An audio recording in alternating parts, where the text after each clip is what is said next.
Arestado ang isang gwardiya sa Bulacan na naghanang-halay umano sa isang grade 6 student sa pinagtatrabuhang paaralan. Ang suspect, dati na raw daw may criminal record. Balita hatid ni Cesar Apolinario.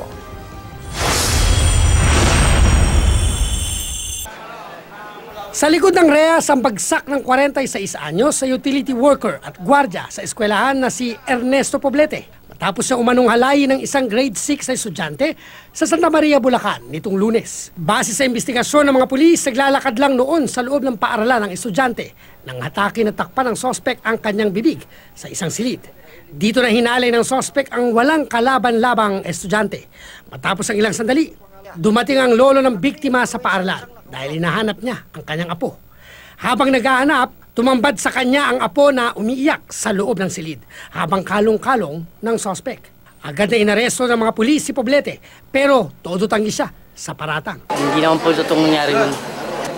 Baka po gawa lang na naiinis sa akin. Taliwas naman ito sa resulta ng medico-legal ng biktima kung saan lumalabas sa positibong hinalay nga ito.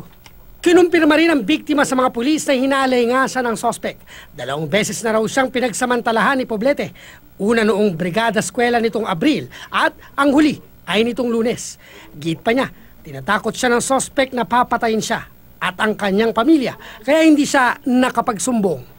Bukod sa sospek, plano rin ang pamilya ng biktima na sampahan ng kaso ang pamunuan ng paaralan. Lumabas kasi na may dati ng criminal record si Poblete pero pinayagan pa rin siya ng paaralan na magtrabaho roon. Paliwanag ng principal ng paaralan, hindi nila alam na may criminal record ang suspect. So yung pong pangyayari na yun, ano naman po yung holiday po yun. So wala po mga tao dito. Maliban lang doon sa utility na nandito po sa school. So hindi ko po alam na ganun po nangyari nung oras na yun. Humihingi po ako ng pasensya sa biktima, sa ano po ng biktima. Pero kumbaga po, pinag-aaralan din po namin mabuti po yung sitwasyon po. Handa naman daw ang pamunuan ng eskwelahan na tumulong sa pamilya ng biktima. Naharap ngayon ang suspect sa mga kasong 2 counts of rape at 2 counts of child abuse. Base sa National Baseline Study on Violence Against Children ng United Nations Children's Fund o UNICEF na inilathala noong 1 taon.